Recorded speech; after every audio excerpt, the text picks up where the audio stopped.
Good evening. Good evening. I would like to welcome you to this public meeting of the New York City Rent Guidelines Board. As many of you know, I see many familiar faces. This is just one meeting in a series of public meetings and hearings to determine renewal lease adjustments for rent-stabilized building units in New York City with leases commencing on or being renewed on or after October 1st, 2015 and on or before September 30th, 2016. I will now take roll call. Please respond if present. Harvey Epstein? Present. Stephen Flax? Present. Shayla Garcia? Present. Cecilia Hosa? Present. Sabeel Rahman? Present. Helen Schaub? Present. Scott Walsh? Present. Sarah Williams Willard? Present. I'm Rachel Gotzel, the chair, and I'm here. Hello to everyone. And again, welcome, and thank you all for being here. This is obviously a large crowd, and everyone's concerned about a very important matter, and we do appreciate everyone being present. The proposed rental adjustments voted at this meeting will be published in the City Record and posted on our website, nycrgb.org.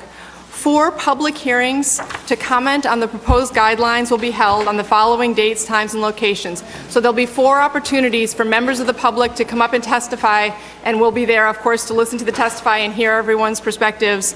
The first will be Monday, June 8th, and this will be from 2 to 6 p.m.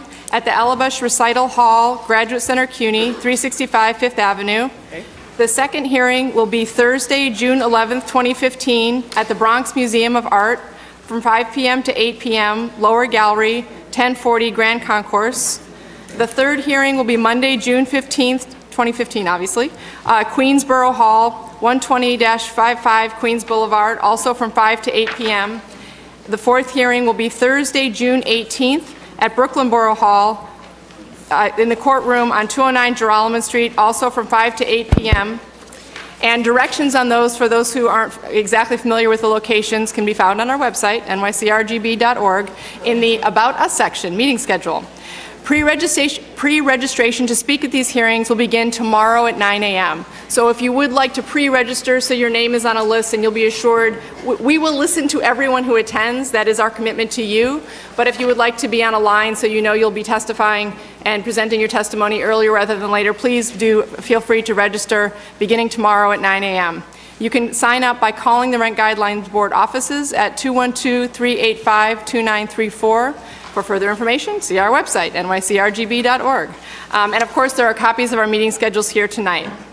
The next meeting of the board will be held on May 28th in the Landmarks Preservation Commission conference room in the Municipal Building, 1 Center Street, 9th floor, New York, New York, New York. And of greatest interest, I imagine, the final vote will take place on June 24th, starting at 6 p.m. It will be held in the Great Hall at Cooper Union, 7 East 7th Street at the corner of 3rd Avenue in Manhattan. So our agenda for this evening is as follows. We will start with the proposed rent-stabilized apartment and loft guidelines, 1- and 2-year renewal guidelines, other proposals, if any, and special guidelines. And after that, we'll have a discussion and then a vote on the proposed rent-stabilized hotel guidelines, rent adjustments for residential Class A hotels, lodging houses, rooming houses, residential Class B hotels, and single-room occupancy buildings. Before we begin the proposals, it is my legal obligation, and so please forgive me for the length of this, to actually read out in full both the New York City Rent Guidelines Board proposed 2015 apartment order, and then I'm going to at the same time read the proposed hotel order, so once we begin the discussion of the proposed guidelines, we can just have that discussion go forward rather than interrupting that in the middle to read the proposed hotel guidelines. So I will begin. I wish I could sing. That would be excellent. Proposed order number 47, apartments and lofts, rent levels for leases commencing October 1st, 2015 through September 30th, 2016. Notice is hereby given pursuant to the authority vested in the New York City Rent Guidelines Board by the Rent Stabilization Law of 1969 as amended and the Emergency Tenant Protection Act of 1974 as amended, implemented by Resolution number 276 of 1974 of the New York City Council and extended by Chapter 97 of the laws of 2011, and in accordance with the requirements of Section 1043 of the New York City Charter and the Rent Guidelines Board that the Rent Guidelines Board, RGB, hereby proposes the following levels of fair rent increases over lawful rents charged and paid on September 30th, 2015. These rent adjustments will apply to rent-stabilized apartments with leases commencing on or after October 1st, 2015 and through September 30th, 2016. Rent guidelines for loft units subject to Section 286, Subdivision 7 of the Multiple Dwelling Law are also included in this order. So here's what we'll be voting on tonight. The proposed adjustments for renewal leases apartments. Together with such further adjustments as may be authorized by law, the annual adjustments for renewal leases for apartments shall be, and again, nothing's decided now, for a one-year renewal lease commencing on or after October 1st, 2015 and on or before September 30th, 2016, question mark, percentage. For a two-year renewal lease commencing on or after October 1st, 2015 and on or before September 30th, 2016, question mark, percent. These adjustments shall also apply to dwelling units in a structure subject to the partial tax exemption program under Section 421A of the Real Property Tax Law or in a structure subject to Section 423 of the Real Property Tax Law as redevelopment project. Proposed vacancy allowance for apartments, there shall be, question, vacancy allowance. Proposed additional adjustments for rent-stabilized apartment sublet under Section 2526.6 of the Rent Stabilization Code in the event of a sublease governed by Subdivision E of Section 2525.6 of the Rent Stabilization Code. The allowance authorized by such subdivision shall be, question mark, percentage. Proposed adjustments for lofts, units in the category of buildings covered by Article 7C of the Multiple Dwelling Law. The Rent Guideline Board proposes the following levels of rent increases above the base rent as defined in Section 286, Subdivision 4 of the Multiple Dwelling Law. For units to which these guidelines are applicable in accordance with Article 7C of the Multiple Dwelling Law, for one-year increased periods commencing on or after October 1st, 2015 and on or before September 30th, 2016, question mark, percentage. For two-year increased periods commencing on or after October 1st, 2015 and on or before September 30th, 2016, question mark, percentage. Vacant loft units proposal, there shall be, question mark, vacancy allowance. Fractional terms proposal. For the purposes of these guidelines, any lease or tenancy for a period up to and including 1 year shall be deemed a one-year lease or tenancy, and any lease or tenancy for a period of over 1 year and up to and including 2 years shall be deemed a two-year lease or tenancy. Escalator clauses proposal. Where a lease for a dwelling unit in effect on May 30th, 1968, or where a lease in effect on June 30th, 1974 for a dwelling unit which became subject to the Rent Stabilization Law of 1969 by virtue of the Emergency Tenant Protection Act of 1974 and the Resolution Number 276 of the New York City Council contained an escalator clause for the increasing cost of operation, and such clause is still in effect, the lawful rent on September 30th, 2015, over which the fair rent under this order is computed shall include the increased rental, if any, due under such clause, except those charges which accrued within 1 year of the commencement of the renewal lease. Moreover, where a lease contained an escalator clause that the owner may validly renew under the code, unless the owner elects or has elected in writing to delete such clause effective no later than October 1st, 2015, from the existing lease and all subsequent leases for such dwelling units, the increased rental, if any, due under such escalator clause shall be offset against the amount of increase authorized under this order. Special adjustment under prior orders proposal. All rent adjustments lawfully implemented and maintained under previous apartment orders and included in the base rent in effect on September 30th, 2015 shall continue to be included in the base rent for the purposes of computing subsequent rent adjusted pursuant to this order. Proposed special guideline. I swear I'm getting close. Under Section 26-513B1 of the New York City Administrative Code and Section 9E of the Emergency Tenant Protection Act of 1974, the Rent Guidelines Board is obligated to promulgate special guidelines to aid the State Division of Housing and Community Renewal in its determination of initial legal regulated rent for housing accommodations previously subject to the city rent and rehabilitation law, which are subject of tenant application for adjustment. The Rent Guideline Board hereby proposes the following special guidelines for dwelling units subject to the rent rehabilitation law on September 30th, 2015, which became vacant after September 30th, 2015. The special guideline shall be question mark. Decontrolled proposal. The permissible increase for decontrolled units is referenced in Order 3A, which became decontrolled after September 30th, 2015, shall be question mark. Credits proposal. Rentals charged and paid in excess of the levels of rent increase established by this order shall be fully credited against the next month's rent. Statement of basis and purpose. The Rent Guidelines Board is authorized to promulgate rent guidelines governing apartment units subject to the Rent Stabilization Law of 1969 as amended and the Emergency Tenant Protection Act of 1974 as amended. The purpose of these guidelines is to implement the public policy set forth in Findings and Declaration of Emergency of the Rent Stabilization Law of 1969, Section 26501 of the New York City Administrative Code, and in the legislative findings contained in the Emergency Tenant Protection Act of 1974. The Rent Guidelines Board is also authorized to promulgate rent guidelines for loft units subject to Section 286, Subdivision 7 of the Multiple Dwellings Law. The purposes of the loft guidelines is to implement the public policy set forth in the legislative findings of Article 7C of the Multiple Dwellings Law, Section 280. Very quickly, and this is much shorter, but this way we'll be able to continue to have the discussion go unimpeded when we start the discussion of the actual proposals. New York City Rent Guidelines Board proposed 2015 hotel orders, Section 45. Proposed order number 45, hotels, rooming houses, single-room occupancy buildings, and lodging houses, rent levels to be effective for leases commencing October 1st, 2015 through September 30th, 2016. Notice is hereby given pursuant to the authority vested in the New York City Rent Guidelines Board by the Rent Stabilization Law of 1969 as amended, and the Emergency Tenant Protection Act of 1974 as amended, implemented by Resolution number 276 of 1974 of the New York City Council and extended by Chapter 97 of the Laws of 2011, and in accordance with the requirements of Section 1043 of the New York City Charter, that the Rent Guidelines Board hereby proposes the following levels of fair rent increases over lawful rents charged and paid on September 30, 2015. Applicability. This order shall apply to units and buildings subject to the hotel section of the Rent Stabilization Law, Section 26-504C and Section 26-506 of the New York City Administrative Code, as amended, or the Emergency Tenant Protection Act of 1974. I'm not going to read that number, it's too long. With respect to any tenant who has no lease or rental agreement, the level of rent increase established herein shall be effective as of 1 year from the date of the tenant's commencing occupancy, or as of 1 year from the date of the last rent adjustment charged to the tenant, or as of October 1st, 2015, whichever is later. This anniversary date will also serve as the effective date for all subsequent Rent Guidelines Board hotel orders, unless the Board shall specifically provide otherwise in the order. Where a lease or rental agreement is in effect, this order shall govern the rent increase applicable on or after October 1st, 2015, upon expiration of such lease or rental agreement, but in no event prior to 1 year from the commencement date of the expiring lease unless the parties have contracted to be bound by the effective date of this order. Proposed rent guidelines for hotels, rooming houses, single-room occupancy buildings, and lodging houses pursuant to its mandate to promulgate rent adjustments for hotel units subject to Rent Stabilization Law of 1969 is amended.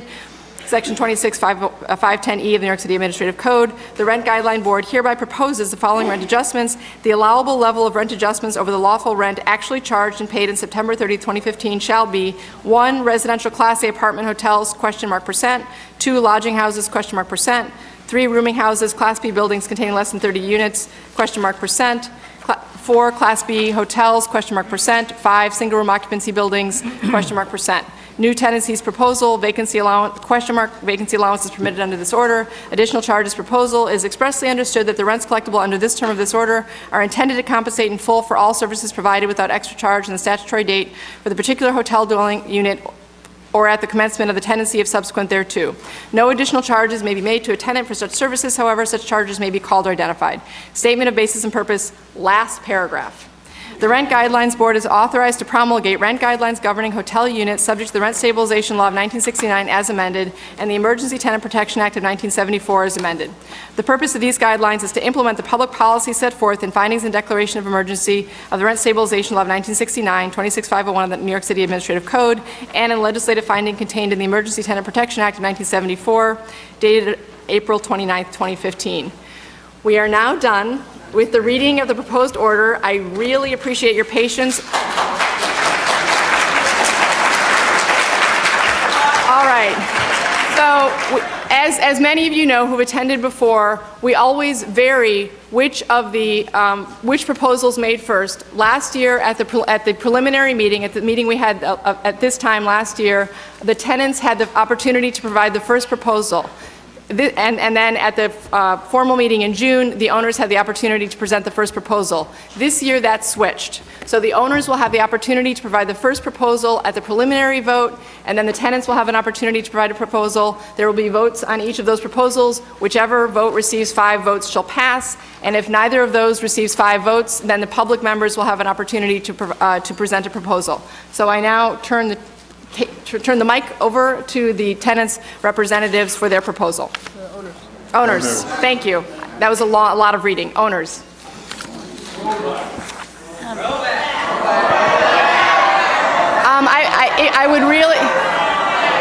I would really appreciate it if we could make sure to let each representative speak so that we can hear the discussion. Again, we appreciate your point of view, and it's expressed very eloquently as well with your signs. So again, we'd appreciate it if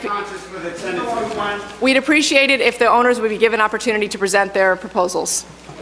And Rachel, clarification, do we present all of the building types, including lofts? No, we're going to start with the apartments, so we'll have the discussion and vote on the apartments, and then we'll move to the hotels. I only read everything fully so that we wouldn't have to stop in the middle. So we'll start with apartments and just have that discussion and that vote first. So if I'm going to talk, Apartments and lofts and special guidelines. so I'm going to talk it's now. Yeah. Okay.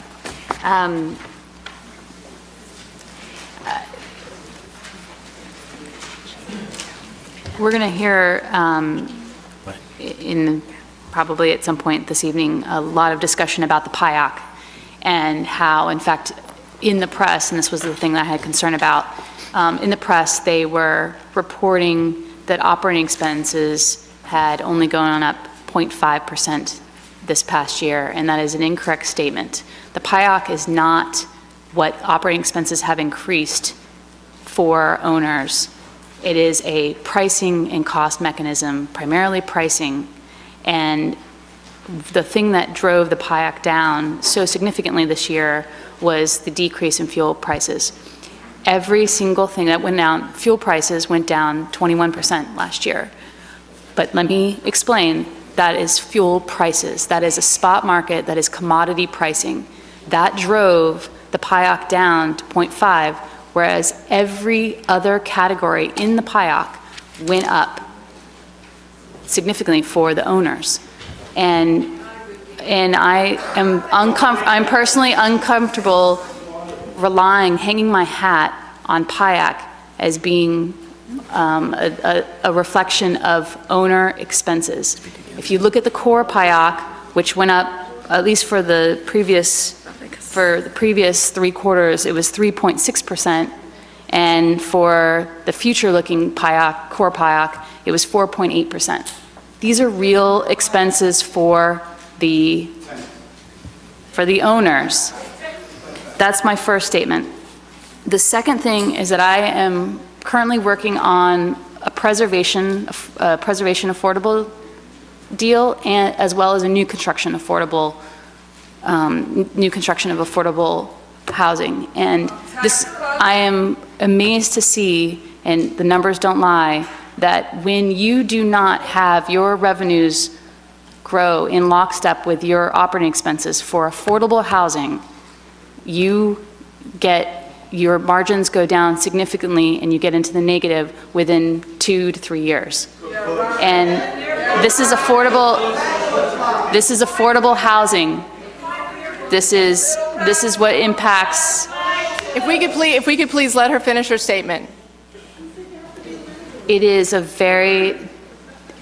I don't know how to underwrite new construction or preservation when we're looking at revenues not increasing in lockstep with operating expenses.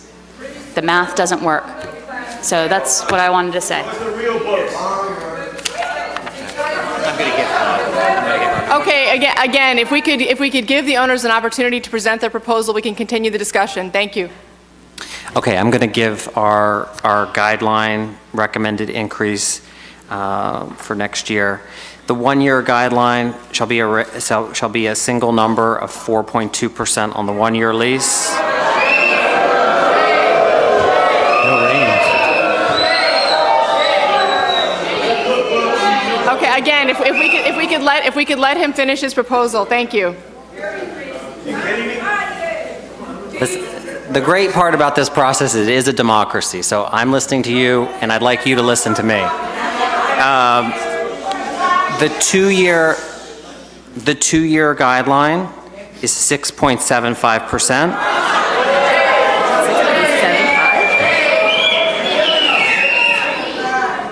Are those Jack's numbers?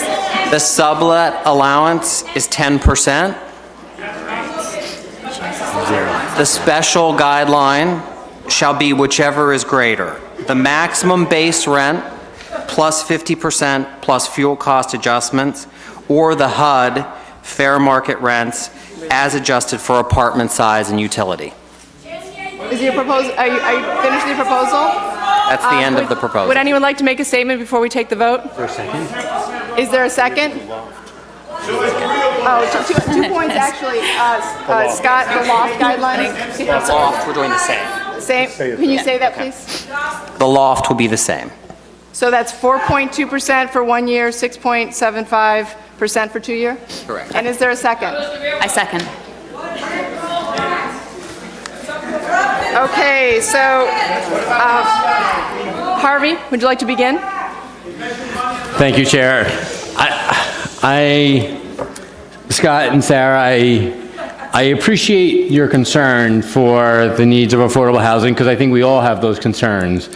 But we're talking about 1 million rent-stabilized apartments, and we're talking about people who are suffering. And the idea in a year when all standards, we're not just looking at the price index, we're talking about landlords' incomes going up 4.5%. We're looking at the net operating income going up 3.4%, going up 9 years in a row. Yeah, the rental loss has gone down again for another year. The idea that in a year where the price index has been the lowest it's been in the last decade, as well as all these other factors, as well as evictions being up, the idea of a 4.2% in a 1 year and a 6.75% in a 2 year is beyond what is, in my mind, is reasonable, especially we know, at least we know, Shayla and I know, that owners have been overcompensated based on the factors that we can see actual income and expense data versus actual expenses, which is what we're talking about over the last 25 years. So I would encourage...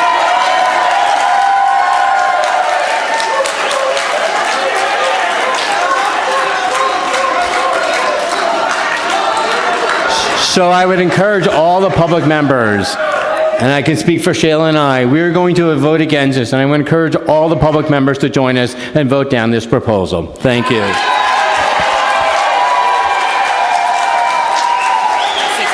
really, Jack? Really?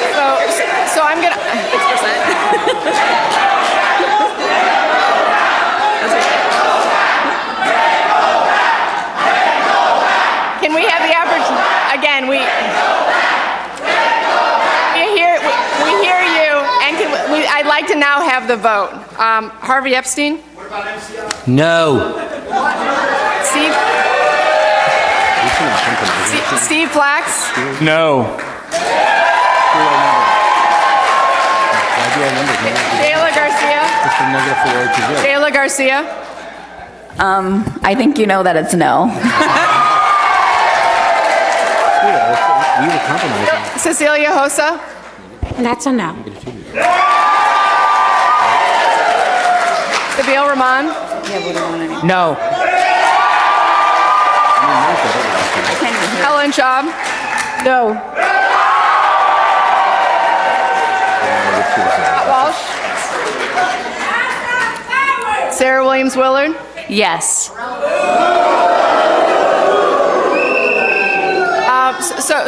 So before I vote, I'd like to briefly say, as Harvey suggested, I think all of us in this room care deeply about affordable housing and care deeply about ensuring that the housing stock is protected and that landlords are able to make a reasonable return on their investment and that tenants stay protected. I would agree with Harvey that this is not a year in which a 4.2% increase for 1 year or a 6.75% increase seems in any way warranted.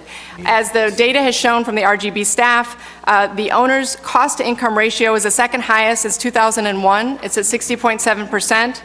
The tenant's rent burden, by contrast, is the highest ever recorded, 33.8%. The owner's net operating income increased 3.4%, as Harvey suggested, the ninth consecutive increase after last year's 9.3% increase. And so again, the goal is not to prevent owners from making a reasonable return on their investment. We want the owners to be ensured that they have their costs covered. That's important. That's important for the owners, and that's important for the tenants. But the proposal from the owners' representatives is not commensurate with this data, nor, as Harvey suggested, the PIAC, for those of you who aren't familiar with the term, is the projected increase of owners' costs. And what the projected increase of owners' costs is based upon is a survey that the Rent Guidelines Board staff does of the costs that will be, of costs from the various vendors who owners seek are required to go to ensure their costs are covered. So this includes a range of factors, including fuel. And as Harvey suggested, this year the fuel prices went down dramatically, and as a result, largely of the fuel costs going down so dramatically, the projected increase of owners' costs, the PIOC, is 0.5%. And this is something kind of important and interesting to think about for years going forward. This year, the RGB staff, for the first time, has put forward a newly weighted PIOC, Price Index of Operating Costs, which is intended to carefully reflect what owners' actual costs were in previous years. So this is the first year that the PIOC does this, that's reweighted. Well, what's really interesting is, had we used the old PIOC, it would have actually been a projected decrease of 1.1%. So it's interesting. But we think this is important because we want the PIOC to be something that, along with other factors, can be evaluated by this body as we consider what is a fair proposal to cover owners' costs and what's a fair rent for tenants to pay. So this is an important process. Based upon the data for this year, the proposal of 4.2% and 6.75% is in no way consistent with any of the data. And so, as a result, as chair, I vote no.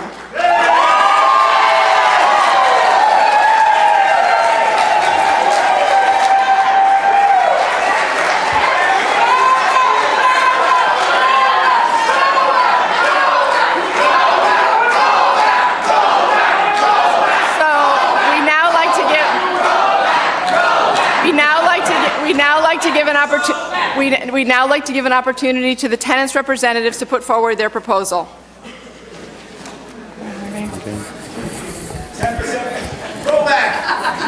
Thank you, Madam Chair. So once again, we're here to determine what the rent increases or decreases will be for over 1 million rent-regulated apartments. We need to figure out what we've learned over the last few months.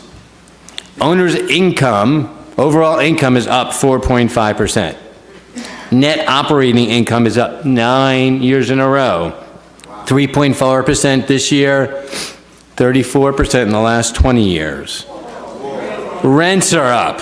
Rental income losses for owners is down. Building prices are up. The price index for operating costs show that landlord's costs are either down by negative 1.1%, which is under the old formula, or up only 0.5% using the new formula. So what do we know about tenants in New York? We know they're struggling. We know that based on the housing and vacancy survey. We know overall poverty rates in New York are still at 20%, 30% in the Bronx. Even though wages have risen 2% in the last year, that's the first time in many years we've seen a wage. We've seen some positive signs in the economy, but tenants need a chance to catch up. Rent-stabilized tenants are paying more than 30% of their income towards rent. That ain't right.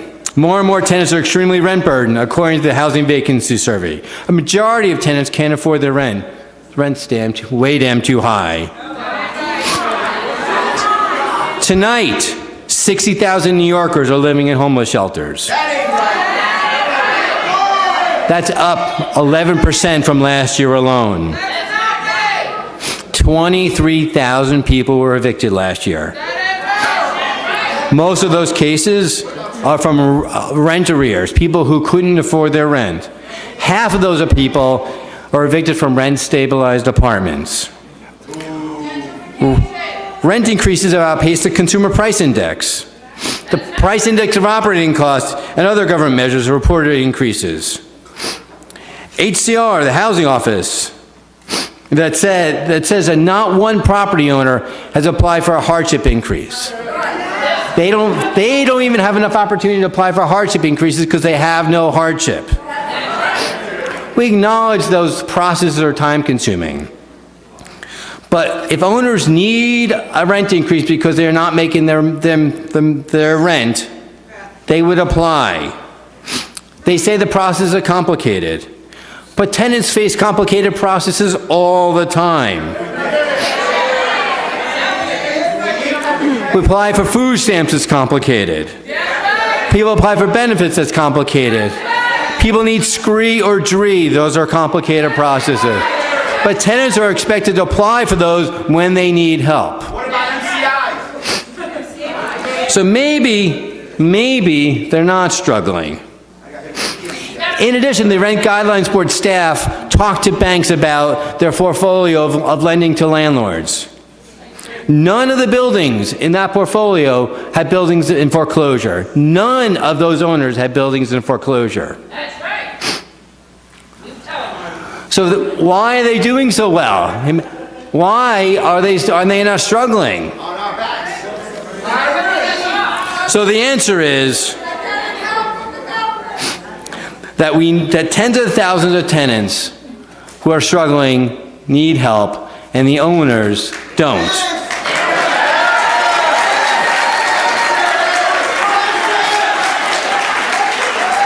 So we're going to hear stories about individual landlords who are struggling, and there might be some, but we don't know where they exist. But we got to look at New York as a landscape. We're looking at 1 million apartments, and we're predominantly talking about large landlords, large private equity landlords. And they're using these facts, they're using the evictions, they're using the MCIs to evict their low-income tenants. And we can't continue to be a part of that. The facts here don't lie.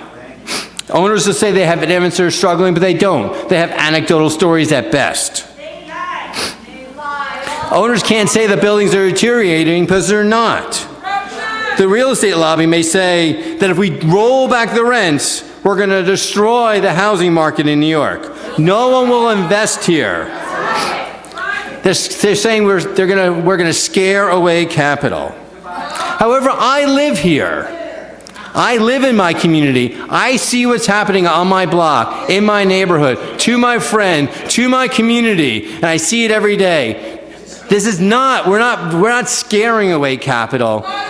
Capital is flowing into New York so quickly in every neighborhood, in every vacant lot, in every community. We're seeing more and more. New York is growing. The question is what New York will look like in 10 years. Who is this New York going to be for? And we have an opportunity here. Developers will continue to develop no matter what we do. But we need to preserve who's here. And therefore, I say, we need a rollback now.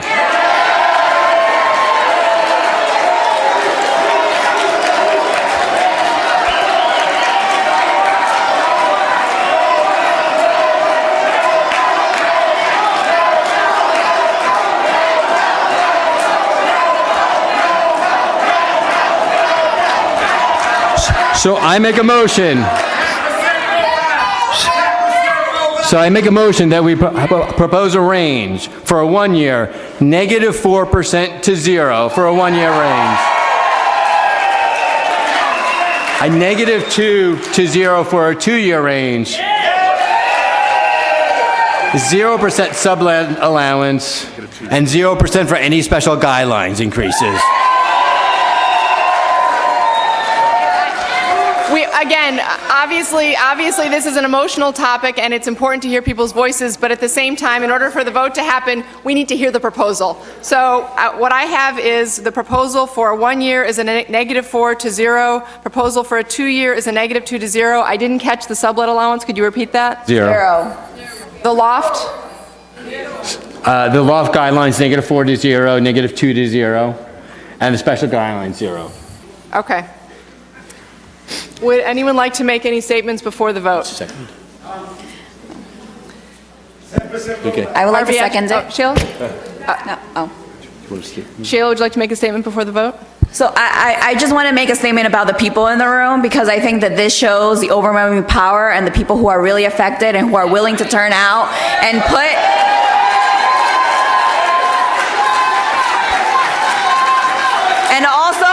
And also to say, right, that the numbers, we hear testimony all the time about data. And data, I feel like we can use the data to make a determination, right? We hear from the other side, we're struggling, people are struggling. No numbers, no concrete numbers. We have 60,000 people in homeless shelters every night. Those are numbers, real people behind them. People in this very room who are struggling to make ends meet. And so I would like to second Harvey's motion for a -4 to 0 for a 1-year lease and -2 to 0 for a 2-year lease.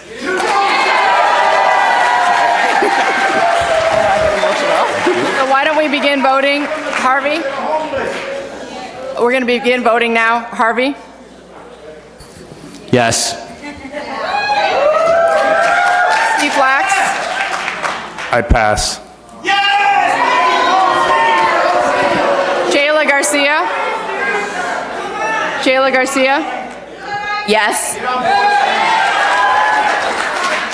Celia Hosa? No.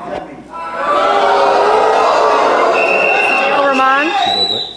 No. Helen Schaub? I'm also a no.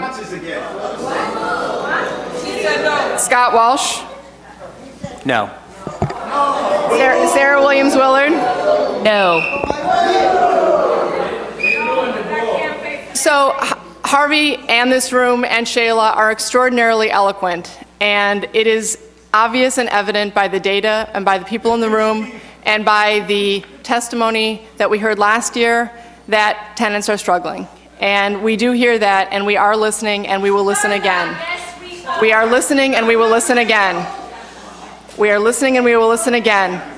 At the same time, it is crucial for the housing stock of New York to ensure some stability in rents so that owners, because there are individual owners, it is not the case, again, Harvey, I beg to differ that all owners are sort of rolling in money. It's just not the case. There are owners who are in very different situations, and here's the challenge. Here's the challenge for this board.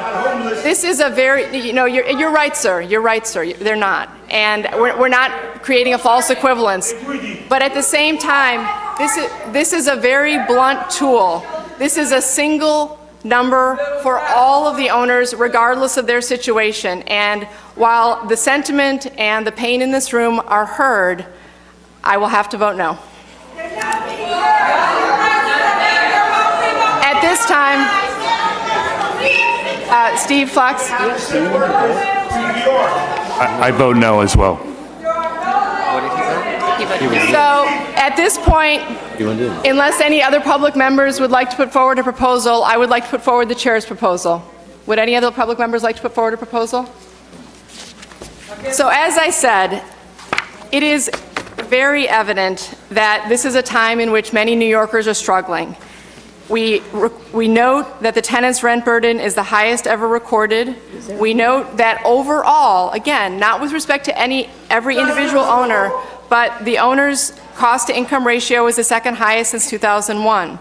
And we note that the NOI is increasing. And significantly, the price index of owners' operating costs, newly reweighted, so therefore more reliable as a document, predicts only a 0.5 increase for owners' costs for next year. As a result, for this year, for the chair's proposal, I would like to propose a range of 0 to 2 for a 1-year lease,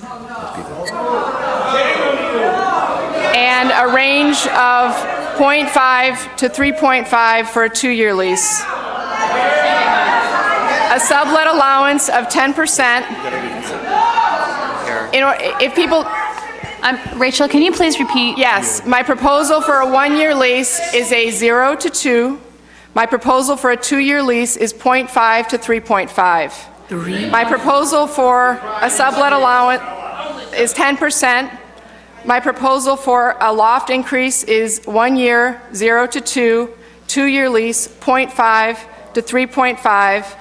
The special guideline proposal is, as has been consistent, 33% of the maximum base rent or the fair market for existing housing is established by HUD. That's my proposal for this year. Harvey? Would someone, is there a second? I'll second. Harvey? Harvey Epstein? Shayla, would you like to offer a comment before? I don't see how you come up with those numbers when you look at the data, Rachel. You yourself in your opening remarks, and even when the landlords went, sort of highlighted some of the data that proves that we deserve to get nothing more than a 0. And these numbers are really, really high. I think that, I don't understand how you come about those numbers, especially when, again, people are in homeless shelters. What are we gonna do? As a board, take every single person who is evicted because of our decision on this board and bring them home with us? This is a decision that we have to make now. Do you have anything to say? Harvey? Yeah, I have a couple questions. One is the range for a 2-year. I'm wondering why you picked that range 0.5 to 3.5, and then the sublet allowance seems really high at 10%. Can you explain to me what the rationale behind that was? The rationale for the 2-year lease is it's very difficult to, the proposed increase in owner's cost for 2 years is 4.2%. And moreover, it's very difficult to predict what costs will be in 2 years, and having a range, again, 0.5 to 3.5 seems to me a very fair range in light of the proposed increase for owners. And I think locking owners in to a 2-year lease that may not reflect their actual costs, given the uncertainty in 2 years, is appropriate and fair. The sublet allowance that I proposed is the same sublet allowance that we proposed before, and it's something that the tenants will benefit from as well.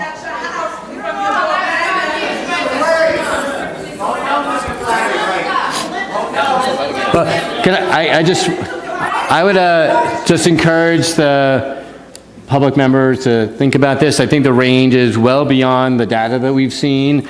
I would encourage people to vote this down and find something closer. We believe there's a rollback, but we really still believe this is too high, and we hope that some of the public members would consider voting this down and thinking out something that's lower than this range, even if it's a little higher than the range we propose, because we think this is beyond what we think is reasonable based on the data, and we hope that you vote no to this proposal. To make one brief amendment to the proposal, there'll be no vacancy allowance permitted as consistent with the language that's been in the past. Harvey, would you like to begin the vote? Yeah, I vote no. Steve Flax? Yes. Shayla Garcia? No. Cecilia Hosa? Yes. Sabil Rahman? Yes. Helen Schaub? Yes. Helen Shaw voted yes. Scott Walsh? No. Sarah Williams Willard?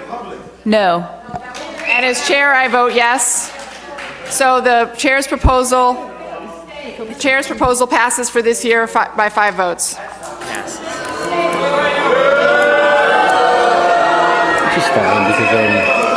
we will now have an opportunity. We voted no. 3.5. She said 2.5. Again, we do hear you, and we will. Why does she put apartments first? Why would she put apartments first?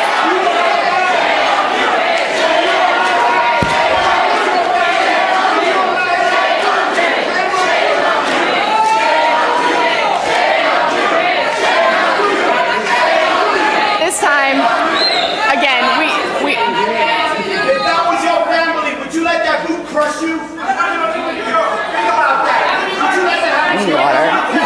Sir, we are listening. We are listening, and this is not a negotiation.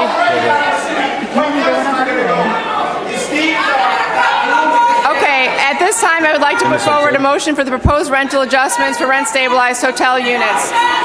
I move to adopt the proposed hotel order number 45 as read into the record at this meeting.